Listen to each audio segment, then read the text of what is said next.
kosong, Rismani kosong, Burhan ada, Solihin kosong, Heka Karniani ada khodam naga tunduk ya. Yang belum ada khodam mau pengisian khodam silakan terbangkan combo donat. Aldi ada khodam kuda terbang, Silvi ada khodam mahkota ular, Silviani ada khodam ular sepuh, Terry ada khodam Nyi Blorong, Herman belum ada ya.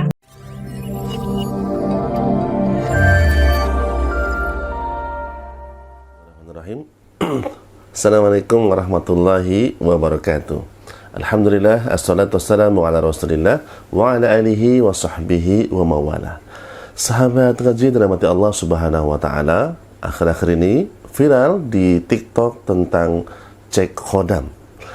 Bagaimana kemudian sebenarnya fakta ini, apakah benar-benar di TikTok itu ada salah satu akun yang melakukan live streaming betul-betul bisa mengecek ya khodam, lalu apa khodam itu, lalu bagaimana kemudian Islam memandangnya.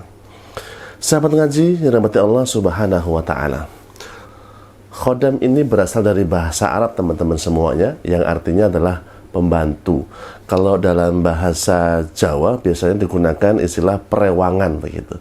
Dan dalam tradisi Jawa istilah perewangan itu biasanya dimaksudkan adalah perewangan dari makhluk halus atau dari bangsa jin. Misalkan orang bisa menyembuhkan orang sakit karena ada perewangannya, atau misalkan orang itu selamat dari bencana atau dari kecelakaan karena katanya ada perewangannya. Yang dimaksudkan perewangan di situ adalah bisa dikatakan sebagai khodam. Dan fenomena ini yang sampai hari ini seperti masih ramai juga di TikTok ya, di beberapa media sosial juga masih jadi bahan-bahan guyon, jadi bahan candaan tentang khodam dan cek khodam ini.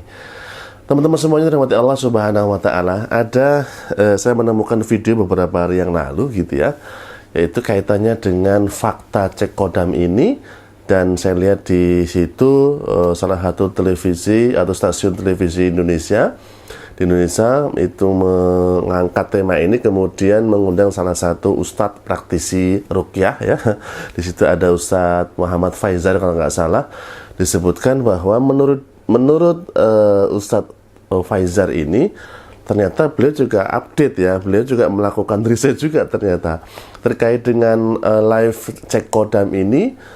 Timnya Ustadz Faizar melakukan tes gitu ya, melakukan cek-recek lah begitu ceritanya, dengan mencoba membuat akun fake, itu akun abal-abal, kemudian coba masuk di live dan menyebutkan nama di situ dengan orang yang sama, admin yang sama dengan nama yang berbeda, ternyata hasilnya beda gitu, padahal orangnya sama gitu kan.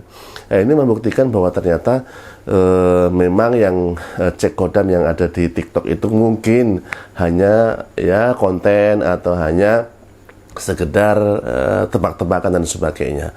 Jadi jangan mudah percaya teman-teman semuanya bahwa itu hanya konten dan itu hanya mungkin hiburan saja. Akan tetapi teman-teman semuanya yang dirahmati Allah subhanahu wa ta'ala, meskipun mungkin itu sebuah hiburan, ya mungkin itu sebuah konten, tapi kita juga perlu hati-hati, karena ini kaitannya nanti dengan keimanan kita teman-teman semuanya ya. Sebenarnya kita tahu bahwa tadi di awal saya jelaskan bahwa khodam yang dimaksud adalah perewangan atau dari sesuatu yang membantu ya dari bangsa jin. Nah, ini juga bisa berimplikasi pada keyakinan yang salah nanti. Lalu nanti muncul pertanyaan, apakah sebenarnya boleh sih Pak? Ya, gitu ya. Boleh nggak sih kita misalkan minta pertolongan, minta bantuan kepada jin? Gitu kan? Emang nggak boleh kan, mereka juga makhluk Allah juga, sesama makhluk Tuhan harusnya saling tolong menolong gitu kan. Sebenarnya Allah subhanahu wa ta'ala sudah memberikan rambu-rambunya ya teman-teman semua. Jadi Allah subhanahu wa ta'ala sudah menggambarkan dalam surat jin sebenarnya, di mana kebanyakan orang yang berinteraksi, orang yang meminta tolong kepada bangsa jin bukan mendapatkan manfaat, justru malah menambah dosanya. Bagaimana firman Allah subhanahu wa ta'ala dalam surat jin, A'udzu billahi minasyaitonir rajim, wa annahu kana rijalun minal insi سيعوذون برجال من الجن فزادوهم رهقا, yang artinya dan bahwasanya ada beberapa orang laki-laki di antara manusia meminta perlindungan kepada beberapa laki-laki dari bangsa jin, maka jin-jin itu menambah bagi mereka dosa dan kesalahan. Sahabat ngaji dirahmati Allah Subhanahu wa taala. Jadi Allah Subhanahu wa taala sudah mengingatkan kepada kita bahwa digambarkan seorang laki-laki atau beberapa orang laki-laki yang meminta bantuan kepada jin ini tidak mendapatkan manfaat, justru malah memperbanyak dosa, memperbanyak kesalahan gitu.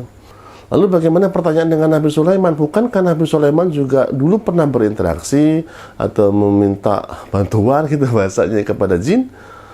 Teman-teman semuanya yang dirahmati Allah Subhanahu wa taala, dari Nabi Sulaiman alaihi salam statusnya ketika berinteraksi dengan bangsa jin itu bukan meminta tolong tapi memerintahkan.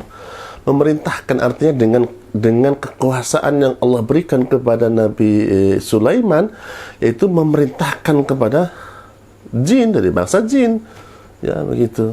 Ya, bahkan ketika Nabi Sulaiman alaihissalam bertanya, barang siapakah yang bisa menghadirkan singgasana Ratu Balkis, itu bukan berarti Nabi Sulaiman minta tolong, tidak, memerintahkan, ayo siapa yang bisa. Gitu. Siapa yang bisa, gitu kan? Jadi bukan berarti Nabi Sulaiman kemudian minta tolong, walaupun juga secara syariat Nabi Sulaiman alaihissalam memang dia berdoa kepada Allah Subhanahu wa taala supaya diberikan kekuasaan, diberikan kekuatan, ya, atau kerajaan atau kekuasaan yang tidak dimiliki oleh orang lain. Jadi artinya memang Nabi Sulaiman memang meminta kekhususan dan Allah berikan kekhususan kepada Nabi Sulaiman. Ya, gitu artinya teman-teman semua yang dirahmati Allah Subhanahu wa taala, ini kaitannya dengan interaksi kita dengan khodam ya, dengan jin. Jadi apakah hukumnya kemudian syirik mutlak? Ya tergantung ya.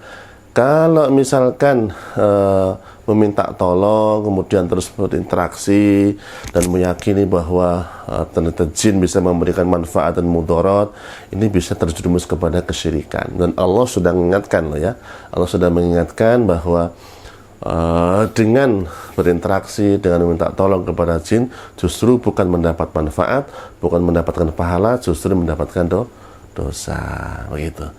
Dan teman-teman semuanya, maka menurut kami sebaiknya ya tidak perlu kemudian ikut-ikutan coba-coba, khawatir nanti ada terbesit dalam hati, waduh, iya juga ya, jangan-jangan iya ya, begitu ya. Jangan-jangan kita terjerumus karena niatnya main-main, justru malah ke bawah nanti pada hal-hal yang bersifatnya akidah.